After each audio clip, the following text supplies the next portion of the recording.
Get ready for the biggest and most iconic recap I've ever done. John Wick, all 4 movies. I'll kill them all. Of course you will.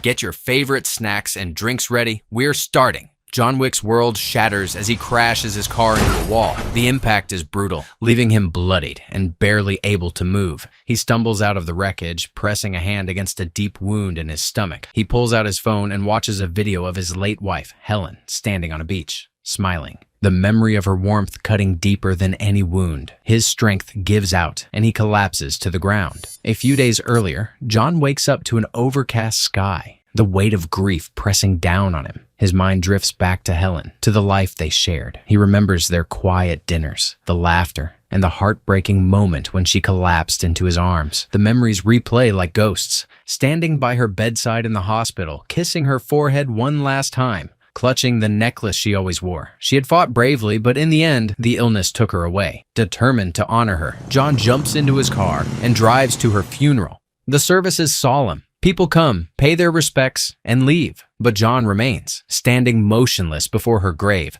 unwilling to say goodbye. From a distance, a man watches him. As the last attendees drift away, an old friend, Marcus, approaches, offering condolences as only a true friend would. Their conversation is brief but sincere. Marcus gives him a final nod before walking away, leaving John to face the emptiness alone. Returning home, John moves through his house like a ghost, tidying up absent-mindedly, lost in thought. The doorbell rings, breaking the silence. A delivery woman stands at his doorstep, holding a package. Confused, he takes the box and opens it. Inside, nestled in soft blankets, is a tiny beagle. His breath catches as he finds a letter from Helen. But you still need something, someone to love.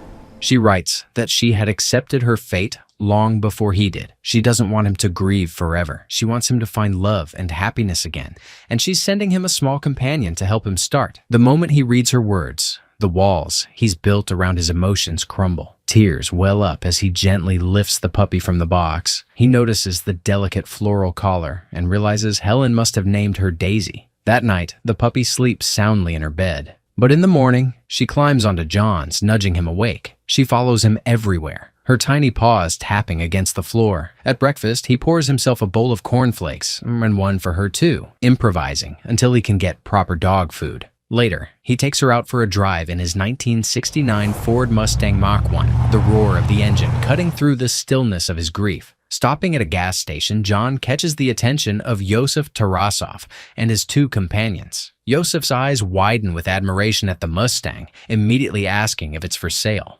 John barely acknowledges him, stating flatly that it's not. Yosef sneers, muttering in Russian that everything has a price. John responds in fluent Russian, The words sting, and for a brief moment anger flashes across Yosef's face. But before he can act, one of his men holds him back, and John simply drives away, unbothered. Later that day, John takes his car to an abandoned construction site. He pushes it to the limit, tires screeching as he drifts through the empty lot. The engine roars, the car spins, but the rush of speed does nothing to quiet the storm inside him. Eventually, he stops, the silence settling over him. That night, exhaustion takes over, and he drifts off into uneasy sleep. In the dead of night, Daisy's soft whimpers wake him. She needs to go outside. Half asleep, John takes her downstairs, stepping into the quiet darkness. Suddenly, shadows move. Figures emerge from the darkness, and before he can react, a bat slams into the back of his head. He crashes to the ground, dazed. Through blurred vision, he hears Daisy yelp in terror. The men don't just take his car, they attack the defenseless puppy. A sickening sound cuts through the silence. Then, nothing. One of the men finds John's keys. He removes his mask, revealing himself, Yosef. He spits out an insult, swearing at John before knocking him unconscious. When John wakes, his head pounds, his vision swimming. But then he sees Daisy's lifeless body. The grief is instant, raw, suffocating. He drags himself across the floor, lying beside her. The weight of loss crashes down all over again. Later, he buries her in the backyard, his hands shaking as he covers the small grave. Inside, he silently cleans up the shattered remnants of his home, but the memories won't stop. Helen, the letter, the attack. The rage starts to build. Meanwhile, across town, Yosef speeds through the streets in John's stolen Mustang. He pulls up to Aurelio's garage, demanding new papers and plates, but Aurelio recognizes the car immediately. His expression darkens as he glares at Yosef, his voice cold and demanding. He asks, "Where'd you get that car?"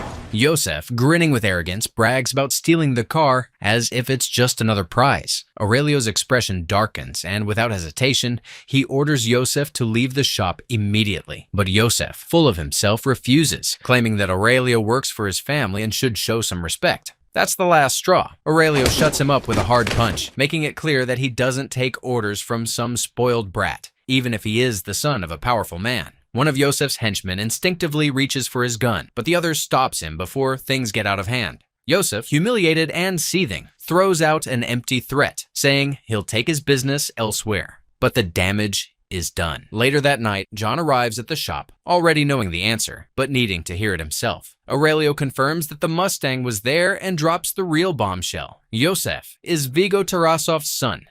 Vigo's son. Back at his penthouse, Vigo gets a call from Aurelio. His tone is cold as he demands to know why his son was struck. Aurelio doesn't sugarcoat it. Yosef stole John Wick's car and killed his dog. There's a long silence on the other end. Vigo doesn't yell, doesn't curse. He simply exhales, the weight of those words settling in. He knows exactly what that means. Understanding the storm that's about to hit, Vigo gathers his men and demands to see Yosef. Meanwhile, in the quiet of his home, John walks into his basement, dragging a sledgehammer. Without hesitation, he starts smashing the floor, revealing what was hidden beneath. An arsenal of weapons and stacks of gold coins. The past he buried is no longer buried. At Yosef's residence, Vigo arrives, his demeanor unsettlingly calm. He compliments Yosef on his stylish jacket, admiring the look before suddenly driving a punch into his stomach. Yosef stumbles, gasping for breath. The henchmen nearby shift uncomfortably, but Vigo stays put, making it clear he isn't done yet. He reminds Yosef of who he just crossed. John Wick wasn't just any hitman. We called him Baba Yaga. The boogeyman, a legend in their world. Vigo recounts an unforgettable moment when he witnessed John take out 3 men in a bar using only a pencil. But even that was nothing compared to what John did next. When he wanted out, Vigo gave him an impossible task, a series of high-profile assassinations, each one nearly unachievable. But against all odds, John completed every last one. That single act laid the foundation of the Tarasov Empire. Yosef, still trying to mask his fear, insists he can handle it. He'll kill John before John gets to him. But Vigo isn't fooled. He knows there is no escaping John Wick. The only question is how long they have before he comes knocking. Vigo makes one last attempt to defuse the situation, dialing John personally. The call rings. John picks up. He listens, but says nothing. And then, without a word, he hangs up. Civilized man to move on. That night, as expected, Vigo sends a squad of assassins to John's house. 12 men, trained killers, but they don't realize the mistake they've made until it's too late. John doesn't hesitate. He moves like a ghost, eliminating each assassin with brutal precision.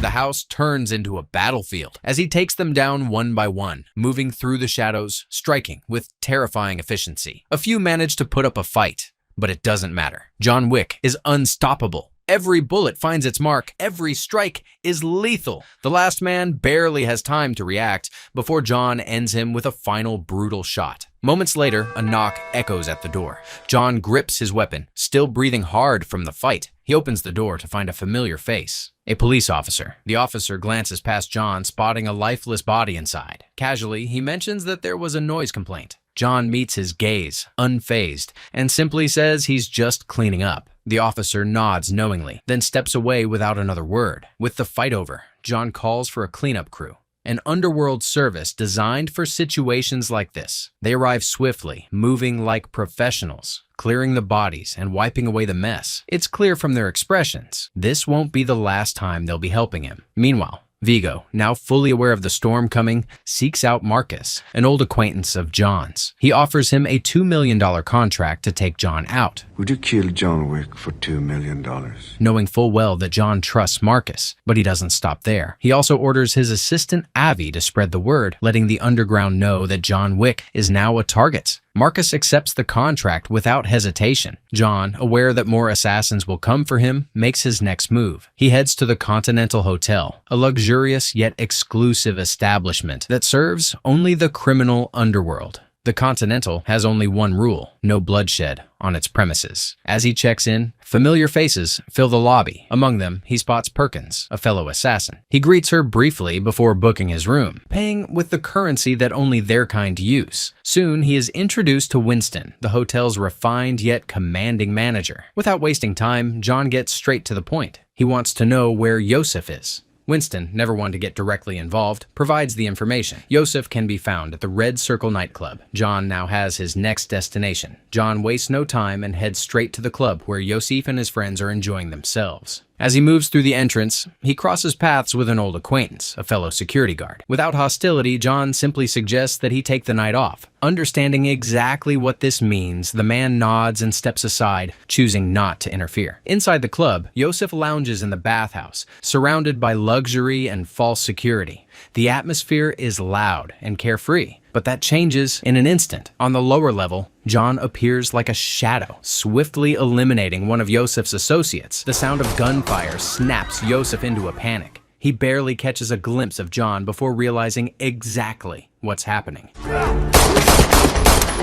Without hesitation, he bolts for the exit. John fights his way through the club, his movements precise and merciless. One by one, he takes down the guards and hitmen protecting Yosef, each shot methodical, every step taking him closer to his target. But Yosef has luck on his side. By the time John clears the last of the opposition, he has already slipped away. Desperate and rattled, Yosef grabs his phone and calls Victor, one of his most trusted men. But when the call connects, his blood runs cold. It's not Victor on the line, it's John. His voice is steady, almost taunting, letting Yosef know that no matter where he hides, it's only a matter of time. After the failed hit at the club, John returns to the Continental Hotel. He approaches Karen and requests a medic. In his room, the doctor tends to his wounds, stitching up the deep gash in his stomach. The warning is simple: he needs to take it easy or he'll tear the sutures. But John isn't the kind of man who takes things easy. Later that night, Marcus positions himself on a rooftop across from the hotel, setting up his sniper rifle. Through the scope, he spots John, fast asleep in his room. But just as Marcus steadies his aim, he notices something: movement in the reflection of the mirror. A second later, he fires, sending a warning shot into the glass.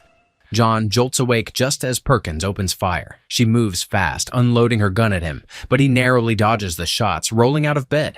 It turns out Vigo has doubled the bounty, $4 million to anyone willing to break the Continental's rules and take John out. The fight is vicious, the two trading brutal blows as they crash into furniture, knocking over lamps and tables. John, using his superior skill, manages to overpower Perkins, trapping her in a headlock. He offers a deal: her life, in exchange for useful information. Realizing she has no other option, Perkins confesses that Vigo keeps his fortune hidden in a church basement. With the intel secured, John renders her unconscious and hands her over to Harry, Hey, Harry.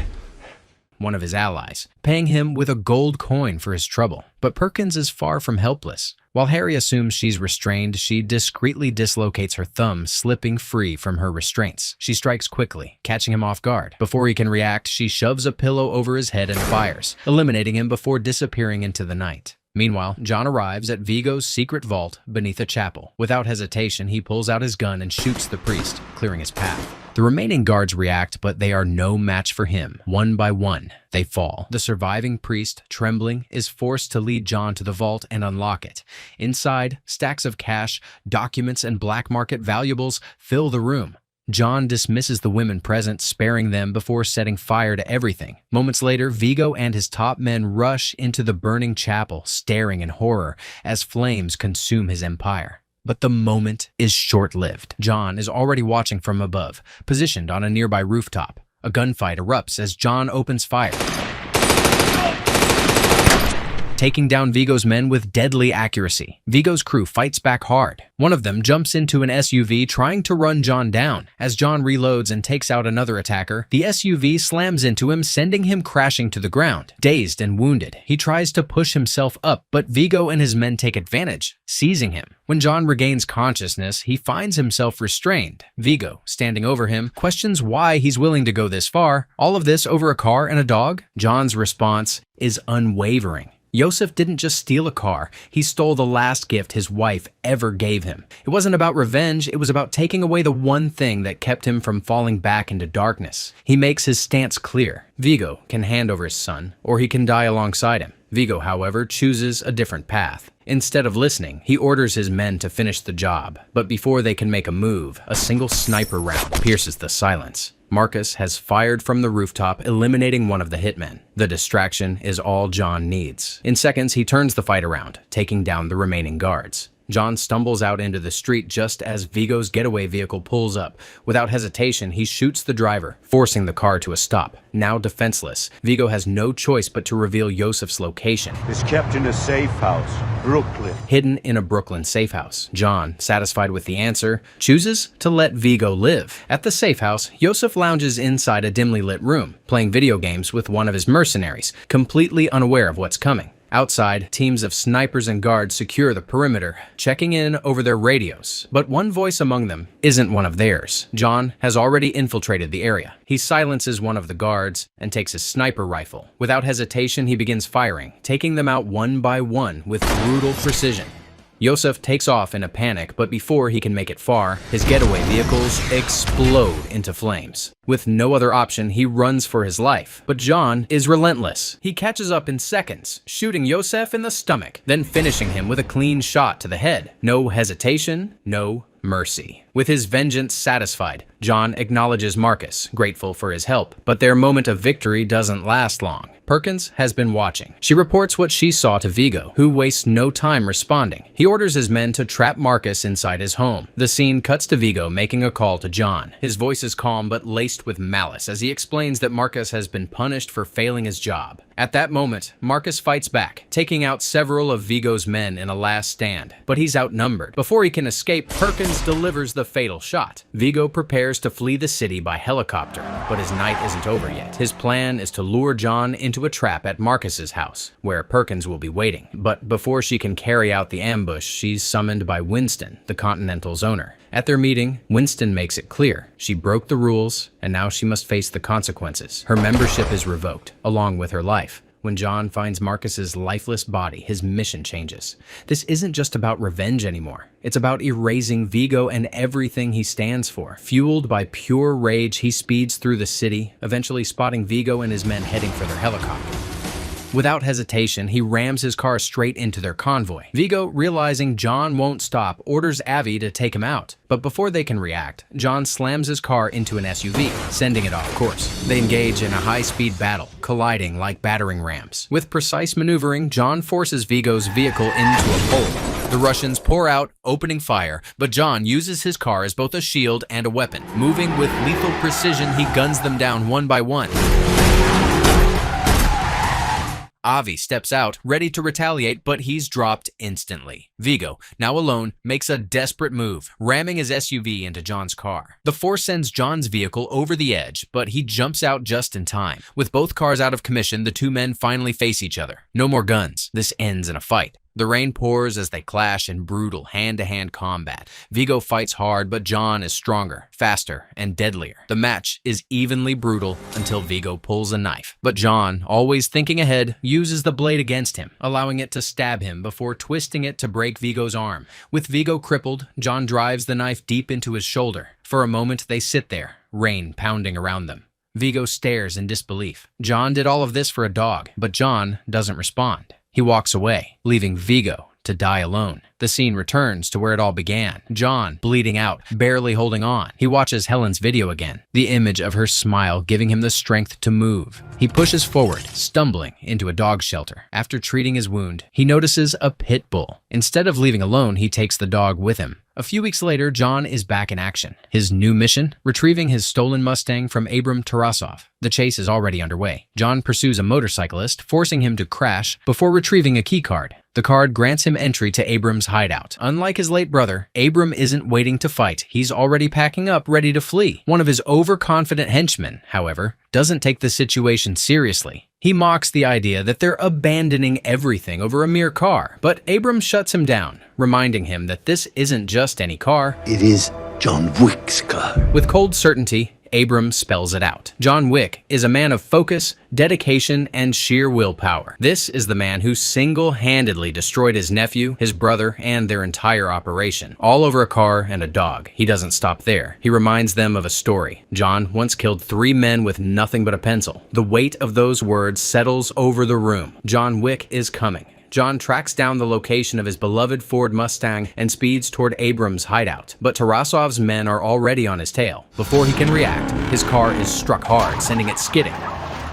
Another attacker joins the chase, slamming into the Mustang and damaging it even further. Despite the relentless assault, John keeps the car moving. Just as he gains distance, a lone motorcycle rider catches up, firing at him. With no other choice, John sacrifices one of his doors, using it as a weapon to take the rider down. Frustration mounts. After spending the entire chase getting rammed, John decides it's his turn to play. He slams his battered Mustang into the enemy vehicles, turning the chase into a demolition derby. But before he can do more damage, he's thrown from his car. Forced into hand-to-hand combat, John takes down his attackers with brutal efficiency, dispatching them one by one. Without wasting time, he moves deeper into the hideout, finally reaching Abram's room. The crime lord is already trembling, fully aware that his fate is sealed. But instead of delivering the expected bullet, John makes an offer. Abram can live, but only if he swears to never cross paths with him again. The terrified mobster agrees without hesitation. Satisfied, John walks away, leaving Abram behind. With his mission complete, John returns home. He gathers all remnants of his past life, the weapons, the gold, the artifacts of a world he no longer wants to be part of, and buries them once again. His goal is simple: to embrace a quiet, ordinary existence, mourning his wife in peace. A few days later, Aurelio arrives at John's request to assess the damage to his Mustang. One look is enough. The car is barely holding together. Aurelio warns that fixing it will take time, but John remains indifferent. He's patient. He's done with all of this. But the past isn't done with him. As the sun sets, an unexpected visitor arrives, Santino D'Antonio, a powerful figure in the underworld. Santino reminds John of their shared past. Years ago, when John completed the impossible task that allowed him to retire, Santino helped him succeed. In return, John made a sacred promise, sealed in blood, a marker. Now, Santino has come to collect. John refuses. Find someone else. He's out, retired. But Santino doesn't take no for an answer. Without hesitation, he launches a full-scale attack, firing grenades into John's home, setting it ablaze. John and his dog barely escape. He stands outside, watching, as the last remnants of his old life burn away. His home, his memories, all of it gone. With nowhere else to go, John and his dog seek refuge at the Continental Hotel in New York. He turns to Winston for guidance, but the answer is cold and unforgiving. A marker must always be honored. Refusing it would break one of the underworld's 2 sacred rules: never deny a marker and never kill on continental grounds. Santino isn't just another crime boss. His father holds a seat at the high table, a council of 12 powerful crime lords who control the continental hotels worldwide. Ignoring his debt would mean open war with the most powerful people in the criminal world. I have no choice. He accepts, meeting with Santino. There's no small talk. The job is simple, but carries enormous weight. I want you to kill my sister. Her father had deemed her worthy of the high table's seat, but Santino wants it for himself. With no way out, John prepares for the mission. Before leaving, he visits his storage unit, retrieving the tools he needs. Moments later, he's on a plane to Rome. Checking into the Roman Continental, he's welcomed by Julius, the hotel's manager. Julius, always sharp, jokingly asks if he's here for the Pope. Sei qui per il Santo Padre? John simply reassures him that's not the case. With a knowing nod, Julius grants him access to the hotel's exclusive services. John wastes no time. First, he visits a special tailor, not for fashion, but for custom bulletproof suits designed for assassins. His next stop? Weapons. The job is just beginning. The shopkeeper, already familiar with John Wick's reputation, knows exactly what he needs. Without hesitation, he provides an arsenal suited for the mission. But before John can proceed, he needs more than firepower. He needs to know exactly where Gianna is. Tracking down an old contact, John obtains a blueprint of Gianna's stronghold. The map details every entrance and exit, giving him the tactical edge he needs. With the plan set, the night falls, and John gears up, preparing for war. Dressed in his bulletproof suit, he infiltrates the lavish celebration marking Gianna's ascension to the high table. Moving unseen through the corridors, he finally finds her alone in her dressing room. The moment their eyes meet, she knows why he's there. Understanding her fate is sealed,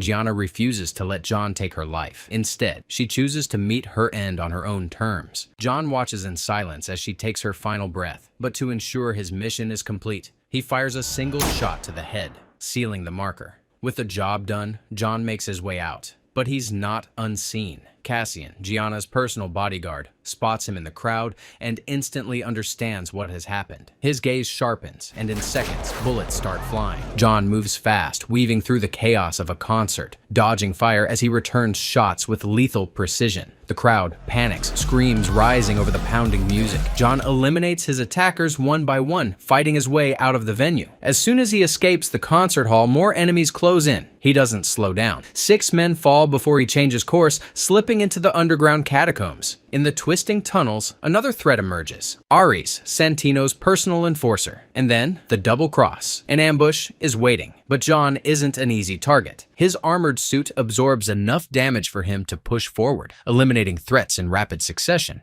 He moves through the labyrinth, isolating his enemies, forcing them into one-on-one confrontations. Within seconds, the catacombs turn into a war zone. His kill count climbs. 1, 2, 3, 4. Bodies drop with every precise shot. 5, 6, 7, 8, 9. Not a single bullet wasted. 10, 11, 12. In just 45 seconds, the ambush is wiped out. Finally reaching the streets, John barely has time to breathe before a car slams into him. Cassian steps out, gun drawn. He opens fire immediately, forcing John to take cover.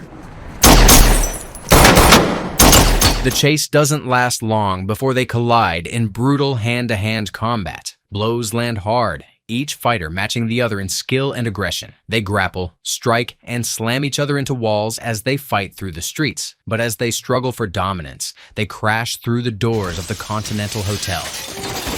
And just like that, the fight is over. The rule is absolute: no bloodshed on Continental grounds. Forced into a temporary ceasefire, John and Cassian find themselves at the hotel bar, drinks in hand. John, calm but firm, reveals the truth. Santino ordered the hit. But even knowing this, Cassian doesn't waver. He promises John that their fight isn't over. One day, he will come for him, and when that day comes, he swears it will be a swift death. Later that night, John returns to his room, only to receive a call from Santino. The voice on the other end is calm, almost amused. Santino acknowledges that John might be upset. After all, what happened was strictly business. But his next move is anything but. Santino places a $7 million bounty on John's head. Name on the account? John Wick.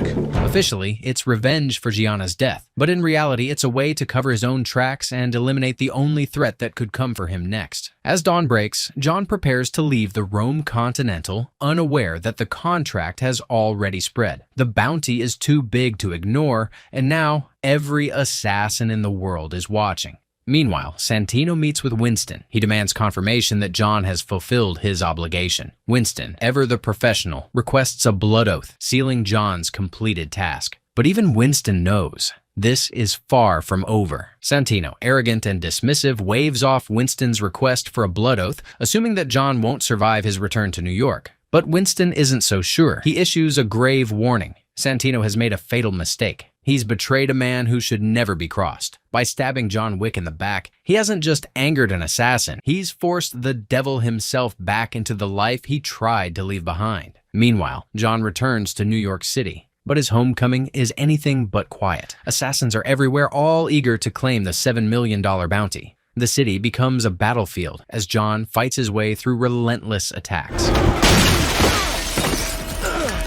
turning every street corner into a deadly game of survival. But killing John Wick isn't easy. His journey through the subway is no different. Moving through the crowds, he senses another threat, Cassian. They exchange silent gunfire, using suppressors to avoid alerting the oblivious passengers. Shots weave through the crowd, hitting their marks without a sound, but the bullets only get them so far. The fight turns brutal. Blades flash, fists land. The brawl is relentless. John gains the upper hand, stabbing Cassian in the aorta. Cassian stumbles, his fate uncertain, as John leaves him with a chance to survive, but barely. Wounded and bleeding, John needs help. Spotting a beggar, he discreetly hands over a gold coin. The beggar nods and helps him disappear, shielding him from the eyes of the city's assassins. Desperate for answers, John turns to the Bowery King, a powerful figure in the criminal underworld who operates from the shadows. In the safety of the hideout, John's wounds are treated, but he needs more than just medical aid. He needs Santino's location. The Bowery King, intrigued but skeptical, questions why he should help. John doesn't hesitate. If Santino secures a seat at the high table, the king's power will crumble. His network, his resources, all of it will be under Santino's control. The thought of John Wick taking on a member of the high table is too tempting to ignore. After considering the stakes, the Bowery King agrees, but he's not making it easy. He hands John a gun with only 7 bullets. 7-round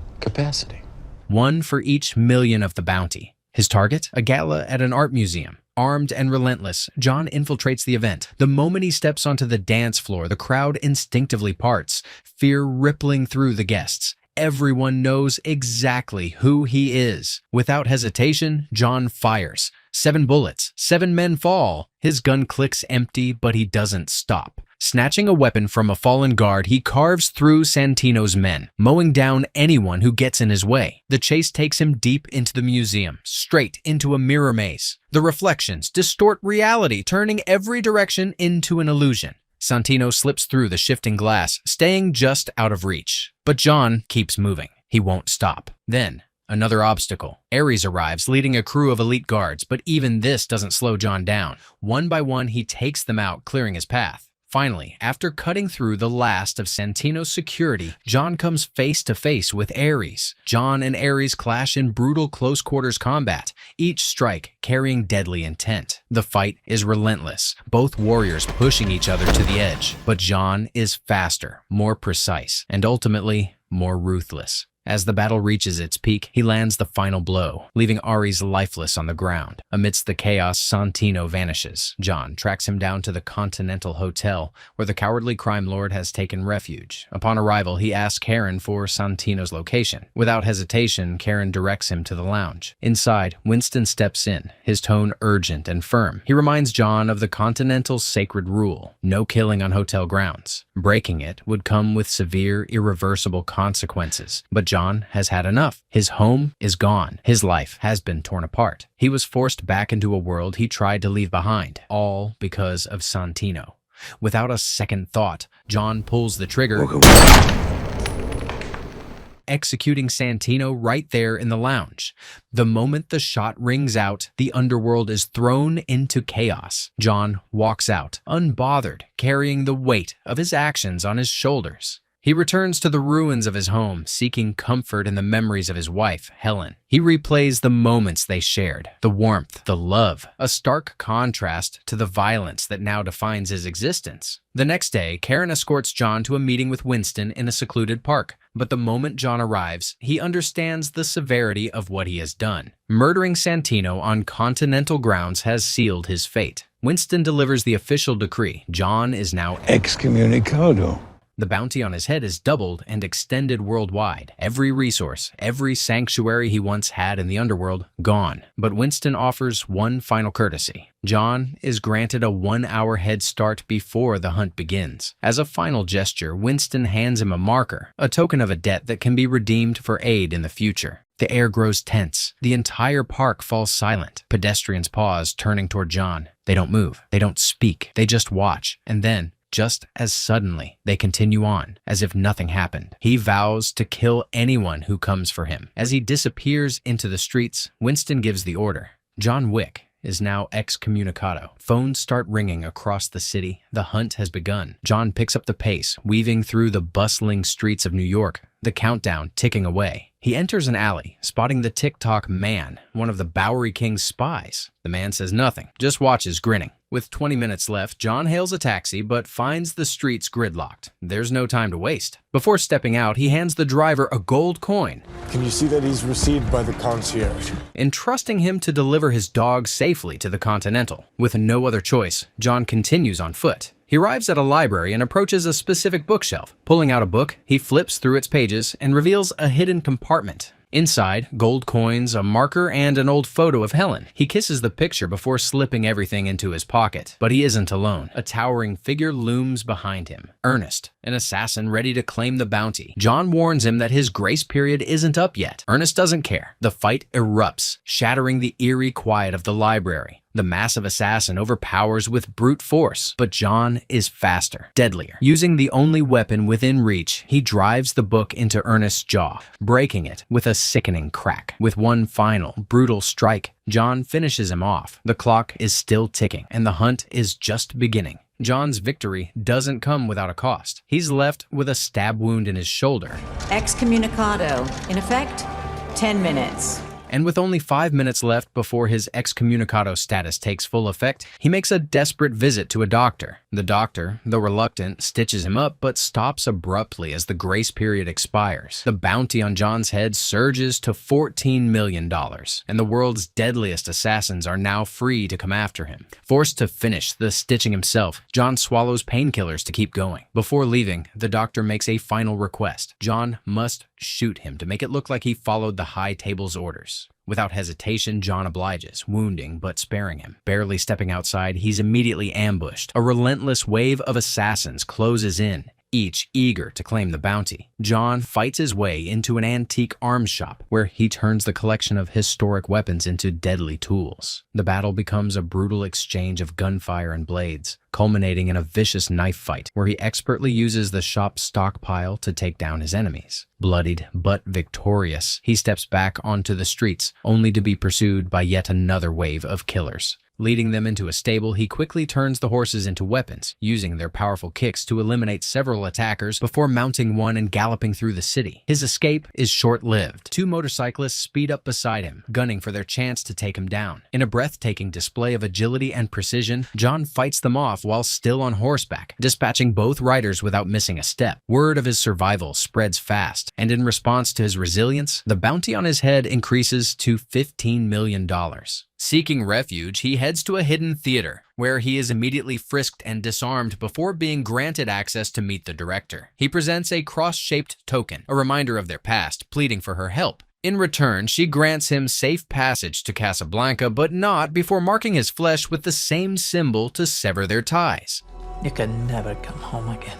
Their history ends here. John is now on his own. Meanwhile, a woman dressed in black makes her way into the Continental. Handing a coin to Karen, she announces herself as an adjudicator of the high table. She inspects Santino's body and coldly informs Winston that he has failed to enforce the Continental's sacred no-killing rule. As punishment, he must relinquish his position. The adjudicator's next stop is the Bowery King. Despite his insistence that he respected John's excommunicado status, she makes it clear. His assistance in providing John with the weapon that killed Santino has not gone unnoticed. The high table's reach is absolute, and she orders him to step down and leave town. But the Bowery King is defiant. He doesn't take orders. He is the throne. Meanwhile, John arrives in Casablanca, but he's met with hostility the moment he sets foot in the city. 3 knife-wielding assassins attack him, and after killing one, he's suddenly interrupted by a man who declares, "It seems the manager has granted him amnesty."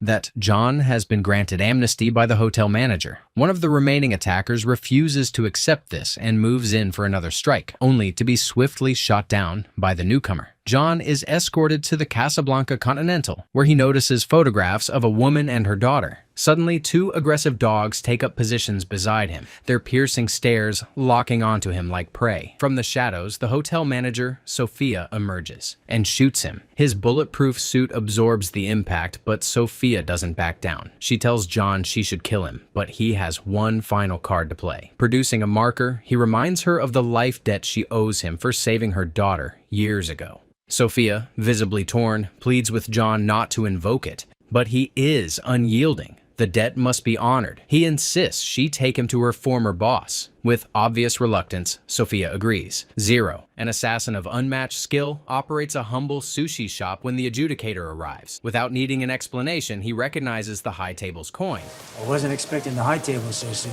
And immediately understands the nature of her visit. He already knows about John's predicament and expresses great enthusiasm in being the one to bring him down. The adjudicator officially tasks him with eliminating John and punishing those who aided him. Meanwhile, at the theater, the director watches her students perform ballet, unaware that her guards are being silently executed one by one. Ruthless ninjas move with precision, leaving no trace of their approach. The tranquility is shattered when 3 masked men storm the stage, making way for the adjudicator and Zero. The adjudicator condemns the director for violating her pact with the High Table by helping John. The director, understanding the gravity of her crime, does not resist. She is informed that her penance must be paid in blood. Your penance will be paid in blood. With a single swift motion, Zero drives his blade through both of her hands, leaving her writhing in agony but alive. Back in Casablanca, Sofia prepares for a fight, strapping on weapons and outfitting her dogs with tactical gear. Though John reassures her that he only seeks to negotiate with her former boss, she remains wary. Together, they arrive at a fortified compound to meet Barada, Sofia's old boss. John wastes no time. He demands guidance to the Elder, the only man who stands above the High Table. Barada listens and reveals that the Elder cannot be found. The Elder is not a man you find.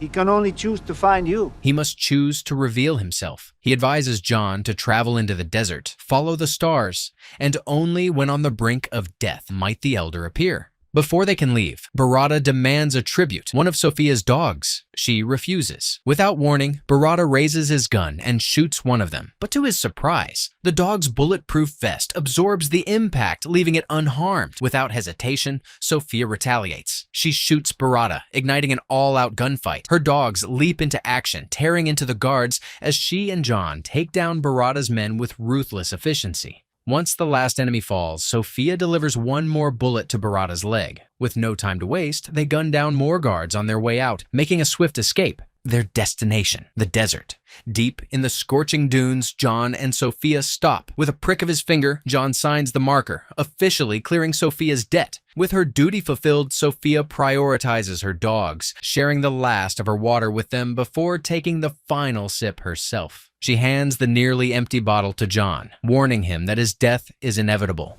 But you are gonna die.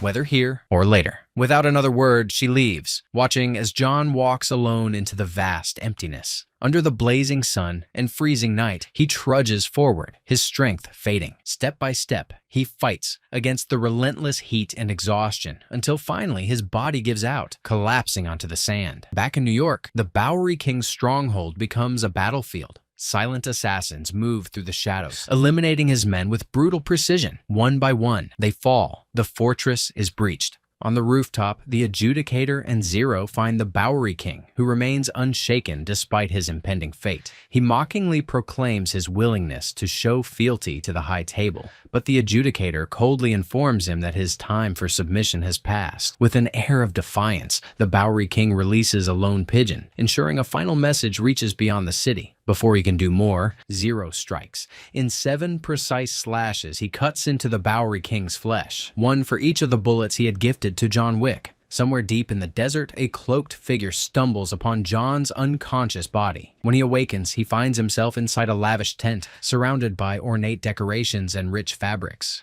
Seated before him is the Elder, a man of immense power who has never encountered a soul as lost as John's. Without hesitation, he asks John why he fights to live. John's answer is simple, yet profound. He fights to remember Helen. My wife, Helen. The Elder presents John with a choice: die in the desert, or reclaim his title as the Boogeyman. There is no escape from the underworld, but there is a way to reverse his excommunicado. He must pledge loyalty to the High Table and kill Winston. Without hesitation, John accepts. As a symbol of his fealty, he severs his wedding ring finger, offering the ring to the Elder. Satisfied with his submission, the Elder orders his men to prepare John for his return to New York. He is given a new wardrobe, fresh weapons, and a clear path back into the city. But his homecoming is anything but quiet. 2 assassins lie in wait, ready to strike. Before they can make a move, shadows descend from above. Ninjas. In an instant, the would-be killers are cut down and John is taken captive. His captors bring him to Zero. A tense standoff unfolds between them, both men studying each other, recognizing their skill. But before anything can happen, a line of school children walks through, momentarily breaking the tension. John seizes the distraction. In a blink, he dispatches 2 motorcycle-riding ninjas, stealing a bike for himself. Zero and his team give chase, swords flashing under the streetlights as they weave through the freeway. The pursuit is relentless, the assassin striking at him mid-ride, but John moves with deadly precision, eliminating several of his pursuers while maintaining his speed. The chase spills into the city, both men crashing near the Continental Hotel. But the sacred rules remain intact. Zero cannot kill John once he has touched hotel grounds. Unless you wish to become the same, I suggest you lower your gun. At the Continental, Karen escorts John to a waiting room. Zero follows closely, his demeanor shifting as he excitedly expresses his admiration for John. He insists that they are alike, warriors forged in blood, but John rejects the comparison. Moments later, he is briefly reunited with his dog, instructing it to stay before being led to Winston. He enters a special glass-walled room, used to ensure visitors aren't hiding weapons. Winston, aware of John's mission, accepts his fate, even admitting that if he must die, he would rather it be by a friend's hand. But Winston presents an alternative. John has 2 choices: follow orders and remain the feared boogeyman forever, trapped in a cycle of violence, or defy the high table and die as the man Helen once loved. Before John can answer, the adjudicator arrives. She demands confirmation. Will Winston step down? His answer is a firm no. Turning to John, she asks if he intends to complete his mission. John refuses. With both men standing their ground, the adjudicator makes her decision. The Continental is now deconsecrated. The New York Continental Hotel has been deconsecrated. The hotel's sacred status is revoked, meaning all business, including violence, is now permitted on its grounds. John and Winston are no longer protected. A squad of the high table's elite enforcers is already en route. Anticipating the chaos, Winston immediately reinstates all of John's privileges. Every resource, every weapon, everything is at his disposal. In the armory, John is briefed on the high table's upgraded armor. Standard rounds won't cut through. He will need stronger firepower. The armorer provides him with a more potent caliber of ammunition, and as John arms himself, Winston retreats to the safety of the fortified vault. The battle begins. The high table's forces storm the hotel, heavily armored and methodical in their assault. John and Karen, alongside a few remaining loyal guards, hold their ground. The adjudicator watches from afar, contacting Winston mid-battle, questioning how long his defense can last. Winston, unimpressed by her taunts, ends the call without a word. The first wave of enforcers slaughters the hotel staff, leaving only John and Karen standing. John fights with precision and adaptability,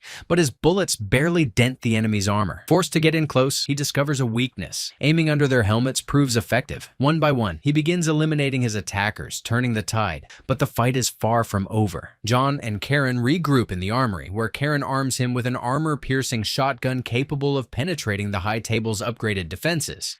12-gauge steel slugs, armor-piercing. As the second wave of enforcers storms the Continental, the two fight side by side, their new weapons tearing through enemy armor with ease. With every precise shot, the once impenetrable mercenaries fall like dominoes. As the battle rages, John switches back to his pistol, skillfully eliminating more attackers. But before he can reload, a mercenary catches him at gunpoint. For a brief moment, it seems like the fight is over, until Zero unexpectedly intervenes, saving John. Their inevitable clash begins as Zero takes off running. John pursues him through the building, but before he can reach him, two of Zero's elite ninjas intercept him in the glass room. The fight is ferocious and unrelenting, their movements precise as they trade blows, shattering glass walls with every strike. Using their own weapons against them, John ultimately overpowers them, wielding their sword to finish the fight. Ascending the stairs, Zero taunts him from behind a glass barrier, smirking. But before John can respond, he's suddenly ambushed by Zero's most elite fighters, the Shinobi. Unlike the previous henchmen, these warriors don't just attack, they toy with him, savoring the opportunity to test their skill against the legend. John, momentarily exhausted, struggles against their rapid strikes. Instead of finishing him, they pause, mockingly helping him back up. They laugh, joking about how retirement has made him slower, weaker.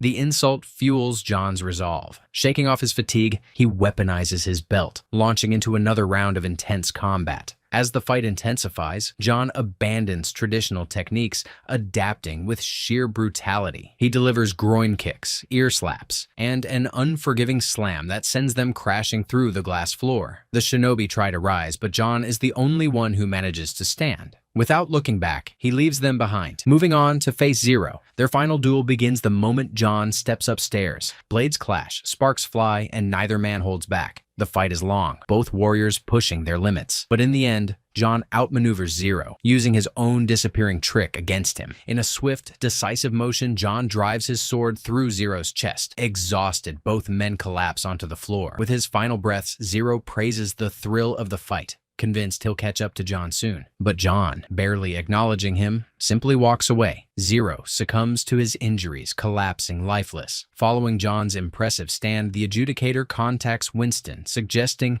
a parley. Winston agrees, and they meet on the rooftop to negotiate terms. The adjudicator warns that this was only the beginning. The Continental's fall is inevitable, and the High Table always reclaims control. Winston, however, remains unshaken. He asserts his deep connection to the city, claiming himself as its very embodiment. No matter what happens, he will always find a way to rebuild. John arrives on the rooftop just in time to witness the unexpected turn of events. The adjudicator, impressed by Winston's unwavering defiance and show of force, interprets it as a renewed display of loyalty to the High Table. And repledge my fealty to the High Table. She reinstates the Continental in Winston's position, but there's one final condition. John Wick must be dealt with. Winston doesn't hesitate. He turns his gun on John and fires. The bullets slam into John's body, forcing him backward until he tumbles off the rooftop. He crashes onto a lower structure, then another, rolling through metal and concrete. Each impact slows his fall, but it leaves him battered and broken. The adjudicator, satisfied with this turn of events, makes her exit, but her relief is short-lived. Upon re-entering the Continental, she is met with troubling news. John's body is missing. Winston, masking his concern, acknowledges the problem. Mr. Wick is gone. A true tragedy. If John Wick is still alive, they cannot afford to ignore the consequences. He utters the name Baba Yaga, an uneasy realization setting in. The legend isn't dead. He's just waiting. Somewhere in an alleyway, the TikTok man pushes a cart, its battered cargo unmistakable. John Wick, still alive. John is dumped in front of a makeshift throne where the severely wounded Bowery King sits. Despite his injuries, the king speaks with a fire that refuses to be extinguished. He condemns the betrayal, mocks the absurd rules of the High Table, and makes his intentions clear: revenge. Looking down at John, he asks if he's ready. Barely conscious, John lifts his head and musters the strength to say one word. Yeah. Time passes. John is training relentlessly, pushing his body to its limits. The Bowery King enters, presenting him with a new suit, and asks, "Ready, John?" John, focused and unwavering, simply repeats, "Yeah." The scene shifts to the desert, where John rides in pursuit of 3 horsemen. Gunfire rings out as he takes down the first, then the second. The elder watches from a distance, observing the inevitable. John kills the last rider, dismounts, and reloads as he approaches. He demands the return of his ring and his freedom, but the elder, unfazed, tells him the ring is gone, and the only peace he will ever find is in death. John doesn't accept that answer. Without hesitation, he fires twice, ending the elder where he stands. In New York, at the Continental Hotel, a man known as the Harbinger arrives. He hands Karen an envelope requesting an urgent meeting with Winston. Alerted of the situation, Winston grants him access. Once inside, the Harbinger delivers his message. The Continental is condemned. An hourglass is placed before them, giving them exactly 1 hour to evacuate. The High Table's decree has been signed by all 12 members, granting Marquis de Gramont full authority to act as judge, jury, and executioner. Winston and Karen immediately make their way to confront him. They enter the room where another hourglass awaits, the sand steadily falling.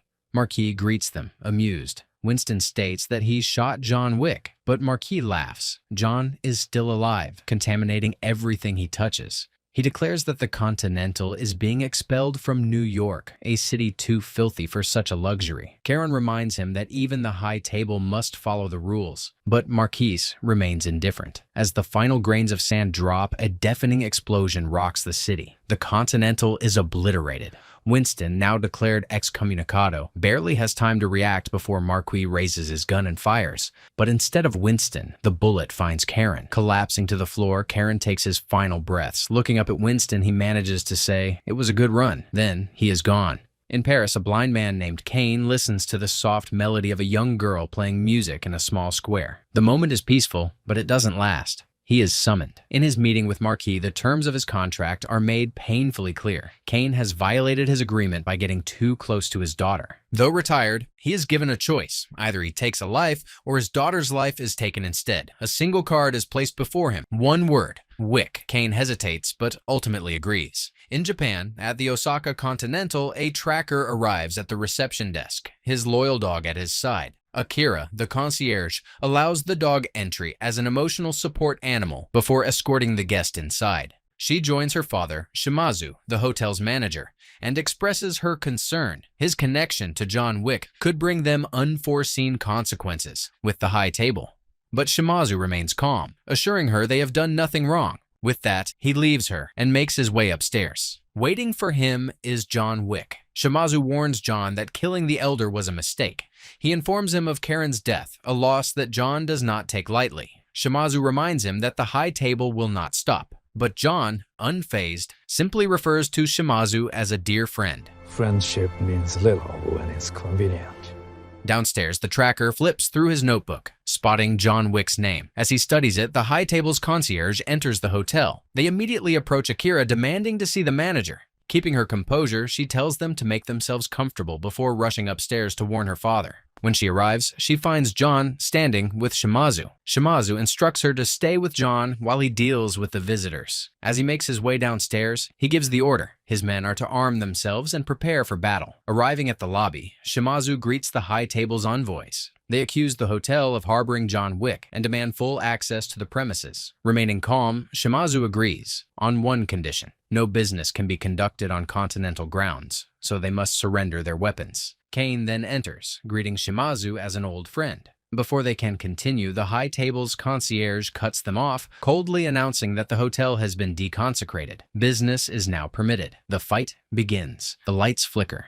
Dimming, shadows shift. A squad of archers appears, arrows flying with deadly accuracy. Several high table enforcers fall instantly, and before the others can react, swords are drawn and fierce combat erupts. The hotel staff fights with precision, cutting down their enemies until only one remains. At gunpoint, the final enforcer prepares for death. But suddenly, a new threat emerges. A heavily armored high table strike team storms the building, their mission clear: find and eliminate John Wick. On the rooftop, Akira and John are suddenly ambushed. Akira, an expert marksman, takes down several attackers with deadly accuracy. John, knowing exactly where the weak point in their armor is, the Nino Enos neck, begins eliminating them one by one. Inside the hotel, the strike team shows no mercy, slaughtering anyone in their path. Kane joins the fight, proving that his blindness is no weakness. With brutal efficiency, he annihilates his opponents. John and Akira attempt to escape, cutting down every enemy in their way. Akira moves with deadly precision, her blade slicing through anyone who dares to cross her path. But then, a bullet finds its mark. She staggers, wounded. Shimazu arrives just in time, killing the shooter and lifting his daughter into his arms. He tells John to take the same path he used to enter. John makes his way down the corridor but is blocked by 4 assailants. The first 2 fall easily, but the remaining fighters force him into close quarters combat. Bullets tear through armor, but it takes everything he has to bring them down. He grabs a rifle from one of the fallen, but before he can move, he's ambushed. A towering enforcer, nearly NBA size, slams into him. Realizing his gun won't be enough, John reaches for something different: nunchucks. He takes on 2 opponents at once, skillfully swinging and striking with relentless speed. Eventually, he switches back to his pistols, eliminating both enemies before running into another wave. With his automatic rifle, he cuts through them with ease. But then, he gets bored. He switches back to his nunchucks. With flawless execution, he unleashes a series of brutal strikes, crushing the last enemy. A brief moment of calm, but then Kane enters. The 2 men engage in an unspoken duel, firing at each other without hesitation. Kane, despite his blindness, gains the upper hand. But before he can finish it, the tracker intervenes, firing at Kane. The distraction gives John just enough time to escape. The bounty on John's head rises to $20 million. As he steps outside, he takes down another assassin, stealing his medallion. Then, out of nowhere, a dog lunges into action, mauling 2 attackers. The tracker reveals himself, catching John off guard. Before John can react, the tracker swiftly eliminates an attacker from behind, then turns to John, making his intentions clear. He wants more money, Instead of fighting him, he lets John go, knowing that the bounty will only keep increasing. Meanwhile, Akira and Shimazu attempt to escape, but are soon confronted by Kane. He offers them a choice: reveal John's location and walk away, or suffer the consequences. Shimazu, unwilling to betray his friend, draws his sword. The two engage in a fierce battle, but Kane quickly gains the upper hand. With precise movements, he stabs Shimazu, mortally wounding him. Akira rushes to her father's side, grief-stricken. Kane, showing an ounce of mercy, spares her and allows her to leave. Later, John finds himself at a train station where he encounters Akira once again. Her grief turns to rage. She blames him for everything. She makes one thing clear: either he kills Kane or she will. Back in New York, Winston meets with the Bowery King, telling him he needs to speak with John. The Bowery King scoffs, reminding him that the last time they got involved with John, it didn't end well. Last time you spoke to him, you shot him. Meanwhile, the tracker meets with Marquis, stating his price, $25 million to find and kill John. The two negotiate, but Marquis, unimpressed, stabs the tracker's hand as a show of dominance. They ultimately settle on $23 million. John later meets Winston at Charon's memorial. Winston warns him he'll run out of bullets before the high table runs out of assassins. Instead of continuing this endless war, he should challenge Marquis to a one-on-one duel. It's a rare loophole in high table law, one that they are bound to honor if invoked. However, John must first be accepted back into his family, his only path to legitimacy. With no other choice, John travels to Berlin, making his way to a church where his family resides. As he approaches the altar, a priest suddenly pulls out a shotgun and fires, sending John dodging for cover. The priest smirks, commenting on his suit before the scene cuts to Marky, who is on the phone with the tracker. He has learned of John's presence in Berlin and makes his stance clear. Either John dies, or he does. Back inside the church, John's family restrains him. They see him as a disgrace, a man who ruined everything. Torturing him, they prepare to kill him until he mentions the duel with Marquis. We are still under the table. The opportunity intrigues them. They offer him a deal: kill the man who murdered their father, and they will mend his ticket, restoring him to the family. John agrees, but needs a way in. They introduce him to Klaus, a brute who will lead him to the target. They arrive at a nightclub, run by a powerful kingpin. As John enters, he quickly realizes he's been set up. His family, seeking their own protection, has betrayed him to save themselves. Before the ambush can begin, Kane arrives, his gun drawn. The kingpin does the same. A standoff ensues, but before shots are fired, the tracker joins them, taking a seat at the table. All three men share the same goal: killing John Wick. Rather than fighting immediately, they play a game of cards to determine who gets the honor. The dealer reveals a five of a kind, clearly rigged. Without hesitation, John slices the dealer's throat, setting off a chaotic gunfight. Bullets fly, and John fights his way through the club, dismantling wave after wave of attackers. The kingpin tries to escape, but John gives chase. Their fight ends at the top of a staircase, where John finally hurls him down, breaking his body on the steps below. To prove the kill, John rips a tooth from the corpse. Returning to the church, he presents the proof, earning his reinstatement into the family. The initiation is swift, and his place is restored. Добро пожаловать домой, Jardini. Meanwhile, Winston meets with Marquis, catching him off guard. He hands him a formal duel notice. If John wins, he earns his freedom, while Winston regains his title and the Continental will be rebuilt at the high table's expense. Marquis, amused, accepts the challenge but adds a condition: if John loses, Winston dies as well. With the stakes set, John is immediately seated across from Marquis to negotiate the duel's terms. The location, time, and weapon are decided. Pistols at sunrise. But at the last moment, Marquis names a substitute to fight in his place: Kane. As John leaves, Kane whispers that he won't fight. Marquis lays out the stakes for Kane. If he wins, both he and his daughter will be free. With no other choice, Kane accepts. Meanwhile, John returns to the church and finds Kane waiting for him. They sit together, reflecting on their past. Kane acknowledges their friendship, but makes one thing clear: if it's between John and his daughter, the choice is already made. Later, John heads to an abandoned station, meeting with the Bowery King. The king presents him with a new suit, sharp and pristine. With a smirk, he tells John he needs to look his best. It's time to get married. Or buried. Elsewhere, Marquis devises a plan to ensure John never makes it to the duel. He orders his top enforcer to hunt John down. The contract has now changed. It's no longer just a bounty. It's seek and destroy. The reward is increased to a staggering $26 million. Across the city, a radio broadcast goes live. Every criminal in town is alerted to John's location, turning the streets into a battleground. Entire crews arm themselves, ready to burn the city down if it means taking John out. Back at the station, John tells the Bowery King he needs a gun. The king hands him a high-capacity pistol with 21 rounds, featuring a long list of modifications. John, impressed, takes the weapon and says he needs to get as close to the church as possible. They take him as far as a river crossing, where John boards a small boat, heading toward the city. The moment he steps onto land, the radio signals his arrival. From every direction, mercenaries descend. The first two fall instantly, but then John is hit by a car. Dazed but unfazed, he takes out the driver. Another vehicle slams into him, but John uses the impact to his advantage, killing the attacker and stealing the car. He quickly realizes ramming people is effective. Using the car as cover, he takes down multiple enemies before peeling off. The radio updates his location. A wave of mercenaries floods the streets. John reverses into an approaching vehicle, killing the driver, then spins the car into a high-speed donut, mowing down attackers in the center. But before he can escape, his car is rammed, flipping over completely. Crawling out of the wreckage, John grabs his gun and immediately takes out 4 men.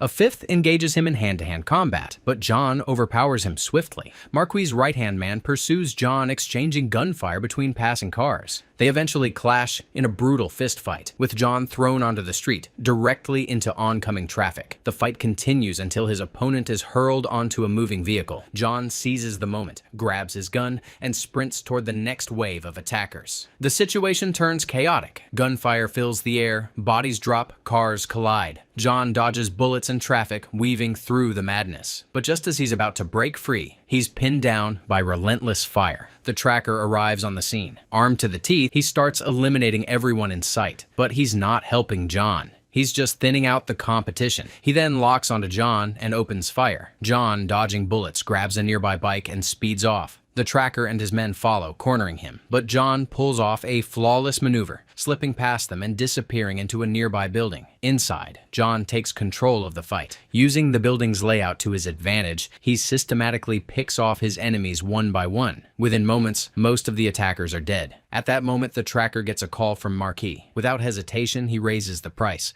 $35 million for John Wick. Before Marquis can answer, the tracker hangs up. But now, he wants the prize for himself. He immediately turns on his rivals, executing them to secure his claim. Marquis calls back, but the tracker ups the bounty again, $40 million. You pay for the service.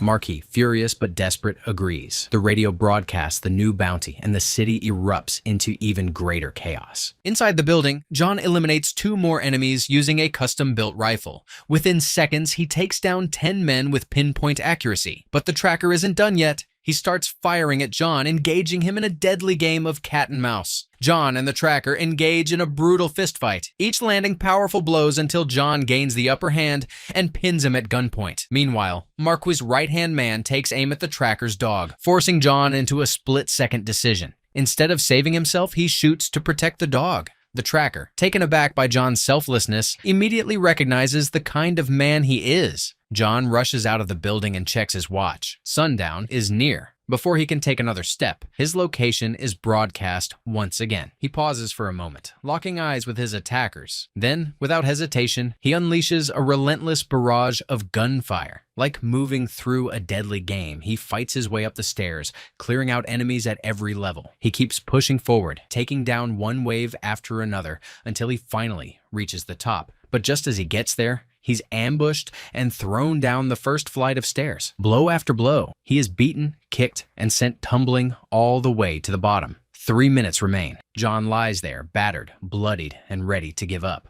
But then Kane arrives. Without a word, he pulls John to his feet and tells him to start climbing. Together, they fight their way back up, moving like a deadly force. Every step, every attack, perfectly synchronized. They cut through the mercenaries with precision, covering each other as they tear through the opposition. They are unstoppable.